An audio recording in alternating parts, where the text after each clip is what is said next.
welcome to my channel. I'm Nicholas. This is Turtle Island Tetragrammaton. Looks today like I'm going to read another page from O. Henry.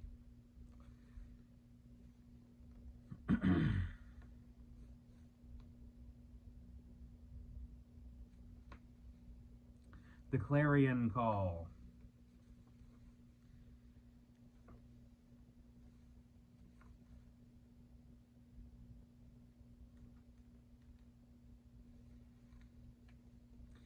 Half of this story can be found in the records of the police department. The other half belongs behind the business counter of a newspaper office. One afternoon, 2 weeks after millionaire Norcross was found in his apartment, murdered by a burglar. The murderer, while strolling serenely down Broadway, ran plump against Detective Barney Woods. Quote, "Is that you, Johnny Kernan?"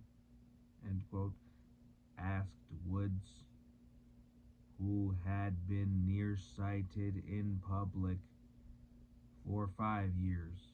"No less," cried Kernan heartily. "If it isn't Barney Woods, late and early, of old St. Joe, you'll have to show me. What are you doing east? Do the green goods circulars get out that far?" "I've been in New York some years," said Woods. "I'm on the city detective force." Well, said Kernan, breathing, smiling, joy, and patting the detective's arm. Quote, "Come into Miller's," end quote, said Woods, quote, "and let's hunt a quiet table. I'd like to talk to you a while," end quote. It lacked a few minutes to the hour of 4. The tides of trade were not yet loosed, and they found a quiet corner of the cafe. Kernan, well-dressed, slightly swaggering, self-confident, seated himself opposite the little detective. With his pale, sandy mustache, squinting eyes, and ready-made Chivito suit. Quote, "What business are you in now?" said Woods. Quote, "You know you left St. Joe a year before I did," end quote. Quote, "I'm selling shares in a copper mine," said Kernan. Quote, "I may establish an office here." Well, and so old Barney is a New York detective. "You always had a turn that way. You were on the police in St. Joe after I left there, weren't you?" End quote. Quote, "6 months, said Woods. Quote, "And now there's one more question, Johnny. I followed your record pretty close ever since you did that hotel job in Saratoga, and I never knew you to use your gun before. Why did you kill Norcross?" End quote.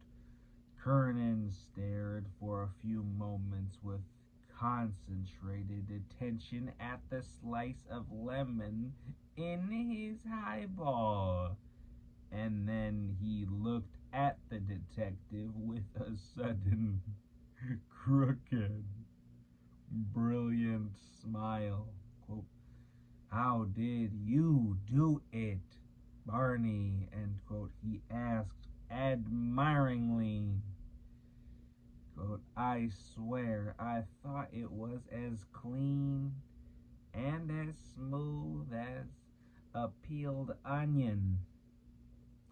Did I leave a string hanging out anywhere? Woods laid upon the table a small gold pencil intended for a watch charm. Quote, it's the one I gave you the last Christmas we were in St. Joe. I've got your shaving mug yet. I found this under a corner of the rug in Norcross's room. I warn you to be careful what you say. I've got it put on to you, Johnny. We were old friends once, but I must do my duty. You have to go to the chair for Norcross. Kernan laughed. Quote, my luck stays with me, end quote, said he. Quote, who'd have thought old Barney was on my trail? End quote. He slipped one hand inside his coat. In an instant, Woods had a revolver against his side. Put it away, said Kernan, wrinkling his nose. I'm only investigating. Aha, it takes 9 tailors to make a man. But one can do a man up. God damn it.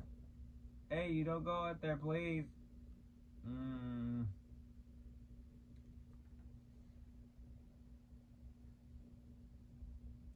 I lost the thread.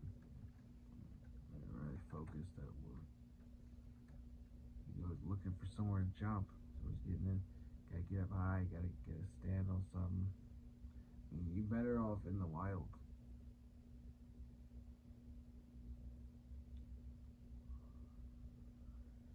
Put it away, wrinkling his nose. I'm only investigating. It takes 9 tailors to make a man, but one can do a man up. There's a hole in that vest pocket. I took that pencil off my chain and slipped it in there in case of a scrap. Put up your gun, Barney, and I'll tell you why. I had to shoot Norcross.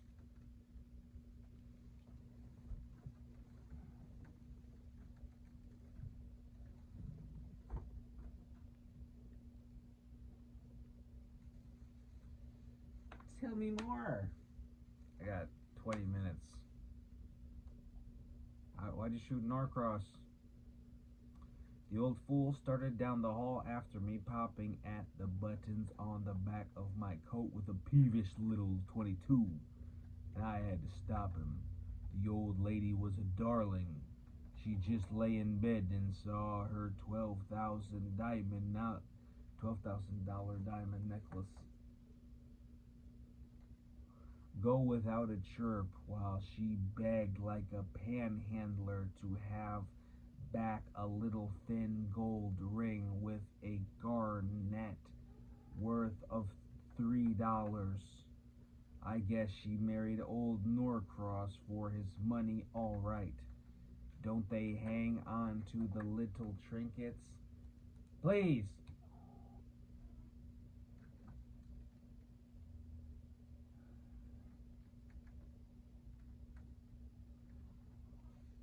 Don't they hang on to the little trinkets?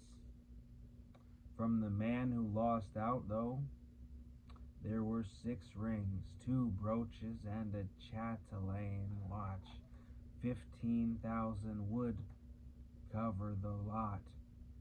I warned you not to talk. Oh, that's right, said Kernan. The stuff is in my suitcase at the hotel now. I'll tell you why I'm talking. Because it's safe. I'm talking to a man I know. You owe me $1,000, Barney Woods. And even if you wanted to arrest me, your hand wouldn't make the move.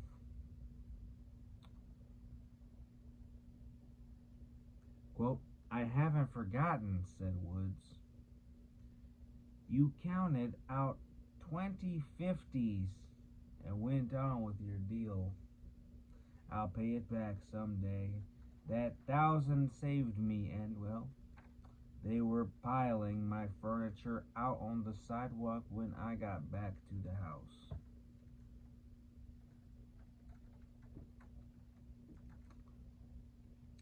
Quote, and so, continued Kernan, you being Barney Woods, born as true as steel and bound to play a white man's game, can't lift a finger to arrest the man you're indebted to.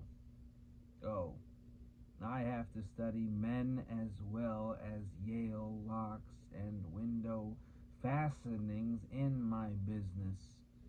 Now, keep quiet while I ring for the waiter. I've had a thirst for a year or two that worries me a little.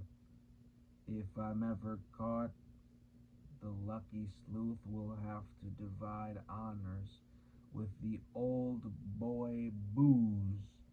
But I never drink during business hours. After a job, I can croak elbows with my old friend Barney with a clear conscience. What are you taking? The waiter came with the little decanters and the siphon and left them alone again. Quote, you've called the turn, said Woods as he rolled the little gold pencil about with a thoughtful forefinger. Quote, I've got to pass you up. I can't lay a hand on you. If I'd have paid that money back, but I didn't. And that settles it. It's a bad break I'm making, Johnny, but I can't dodge it. You helped me once, and it calls for the same. Quote, I knew it, said Kernan, raising his glass with a flushed smile of self-appreciation. Quote, I can judge men. Here's to Barney, for he's a jolly good fellow, end quote. Quote, I don't believe, went on Woods quietly, as if he were thinking aloud, quote, that if accounts had been square between you and me and all the money in the banks of New York could have bought you out of my hands tonight. Quote, I knew it couldn't, said Kernan. That's why I knew I was safe with you. Quote, most people, continued the detective, quote, look sideways at my business. They don't class it among the fine arts and the professions that are tied up with pink bows and the smell of patchouli. But I've always taken a kind of fool pride in it. And here is where I go busted. I guess I'm a man first, a detective afterward. I've got to let you know. Got to let you go. And then I've got to resign from the force. I guess I can drive an express wagon. Your $1,000 is further off than ever, Johnny. Oh, you're welcome to it, said Kernan, with a lordly air. I'd be willing to call the debt off, but I know you wouldn't have it. It was a lucky day for me when you borrowed it. And now, let's drop the subject. I'm off to the west on a morning train. I know a place out there where I can negotiate the Norcross Sparks. Drink up, Barney, and forget your troubles. We'll have a jolly time tonight while the police are knocking their heads together over the case. I've got one of my Sahara thirsts on tonight, but I'm in the unofficial hands of my old friend Barney, and I won't even dream of a cop.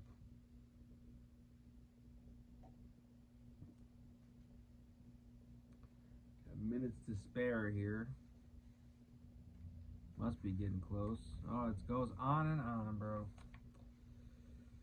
And then, as Kernan's ready finger kept the button in the... Oh, excuse.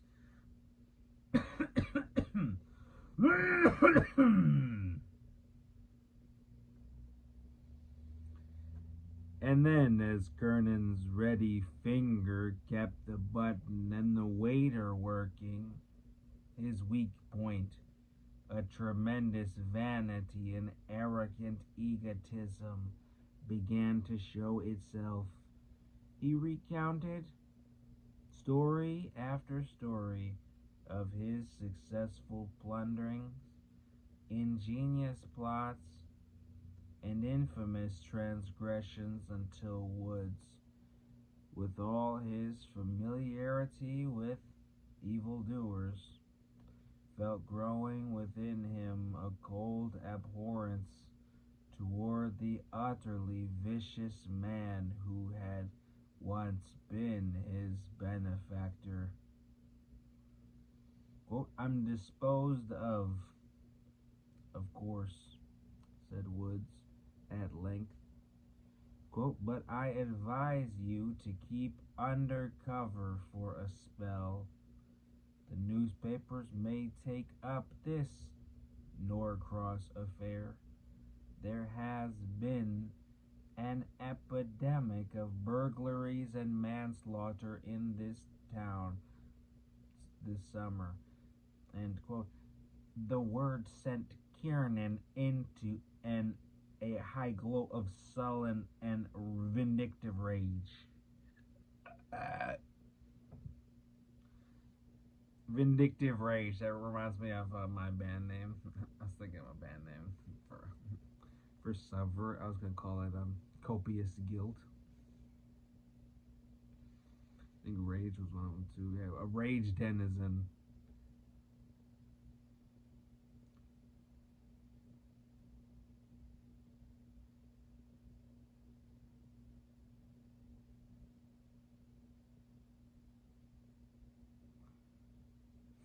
Florence and the Machine.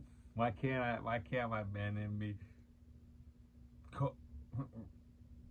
I don't know which one to do first. You know, Rage Denizen and Copious Guilt. I think that sounds best. Rage Denizen and Copious Guilt. It could be better, but I think it's something else. Okay. Go to hell with the newspapers, he growled. What did they spell but brag and blow and boodle in boxcar letters? Suppose they do take up a case. What does it amount to? The police are easy enough to fool. But what do the newspapers do? They send a lot of pin-headed reporters around to the scene, and they make for the nearest saloon and have beer while they take photos of the bartender's oldest daughter in evening dress to print as the fiancée of the young man in the 10th story who thought he heard a noise below on the night of the murder. That's about as near as the newspapers come to running down Mr. Burglar.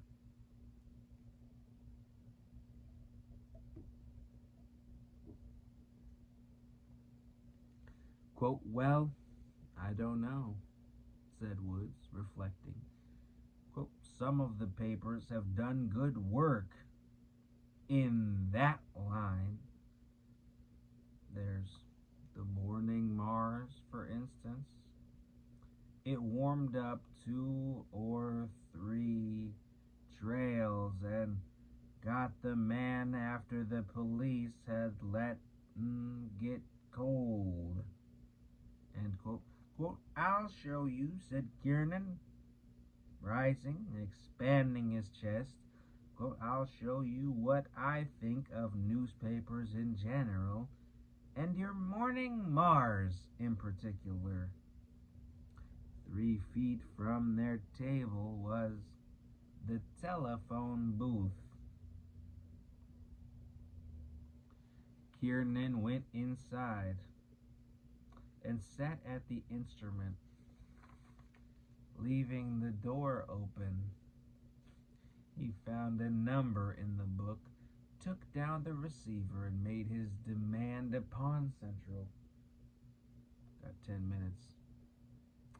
Wood sat still, looking at the sneering cold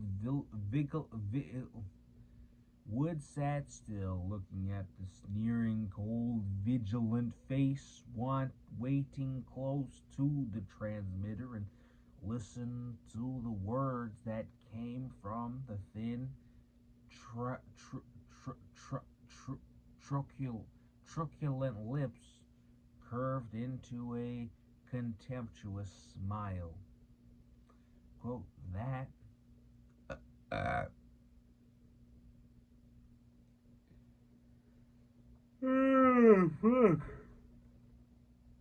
don't know about this stuff.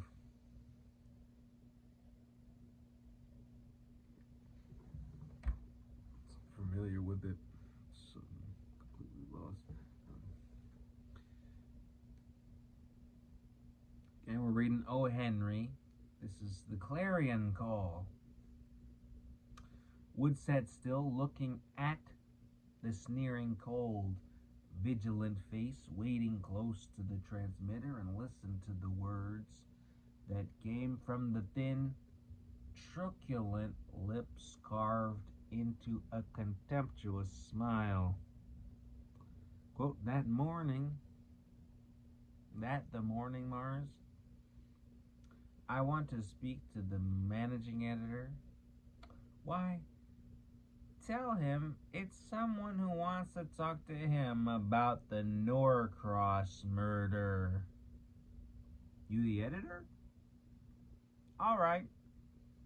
I am the man who killed old Norcross. Wait. Hold the wire. I'm not the usual crank. Oh, there isn't the slightest danger. I've just been discussing it with my detective friend. I killed the old man at 2:30 a.m. 2 weeks ago tomorrow. Drive with you? Now, hadn't you better leave that kind of talk to your funny man? Can't you tell when a man's guying you and when you're being offered the biggest scoop your dull dish rag of paper ever had? Well, that's so. It's a bobtail scoop. What you can hardly expect me to phone in my name and address? Why? Oh, because I heard you made a specialty of solving mysterious crimes that stumped the police. No, that's not all.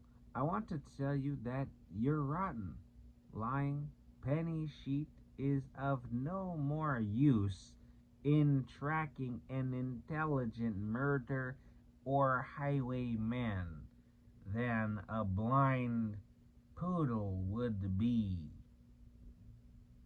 What? Oh no. This isn't a rival newspaper office. You're getting it straight. It I did the Norcross job, and I've got the jewels in my suitcase. At the name of the hotel could not be learned. You recognize the phrase, don't you? I thought so.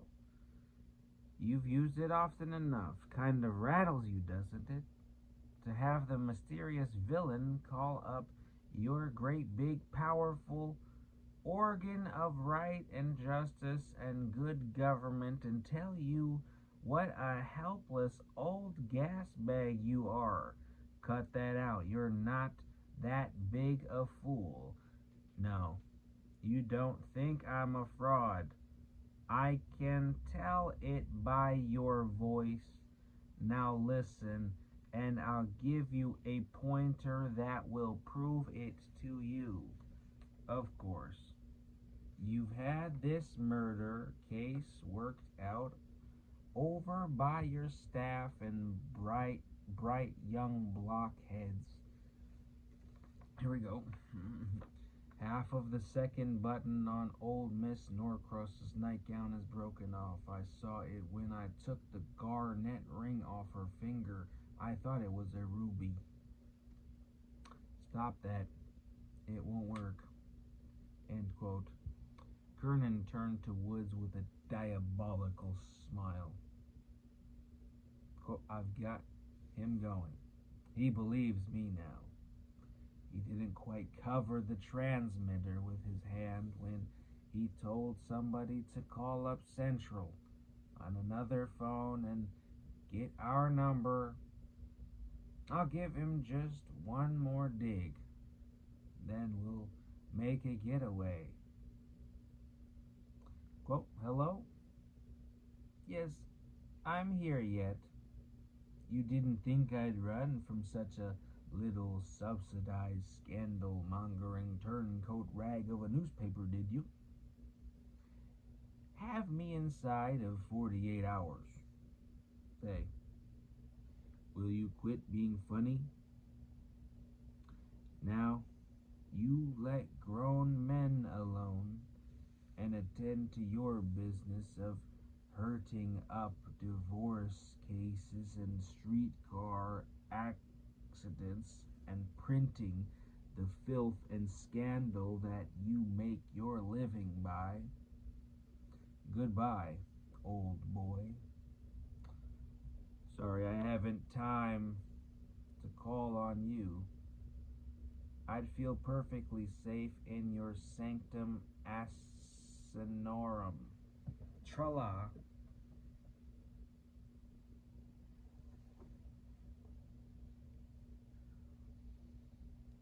Quote, he's as mad as a cat that's lost a mouse, said Kiernan, hanging up the receiver and coming out.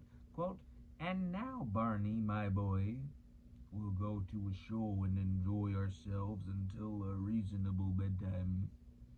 4 hours sleep for me, and then the westbound, end quote.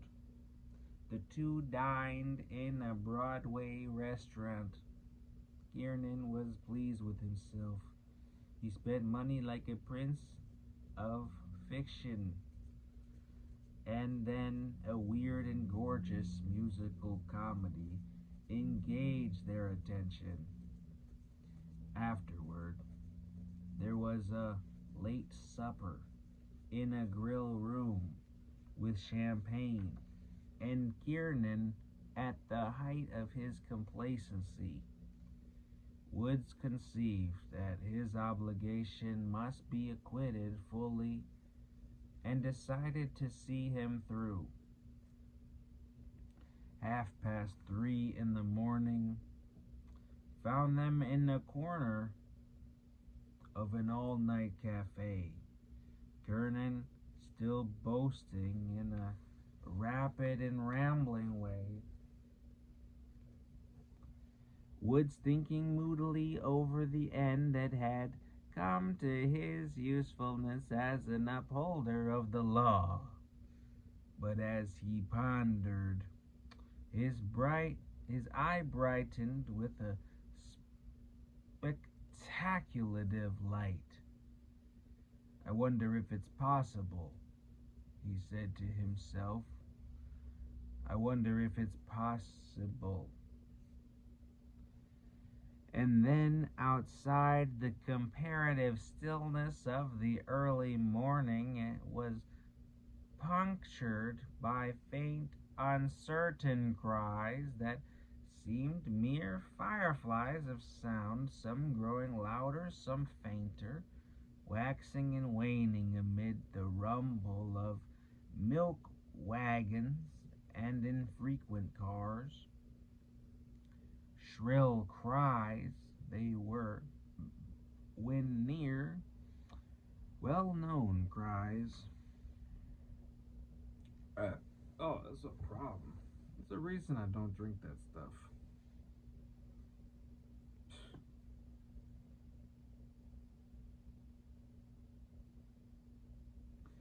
Milk wagons and infrequent cars, shrill cries when they are near, well-known cries that conveyed many meanings to the ears of those of the slumbering millions of the great city who waked to hear them, cries that bore their significant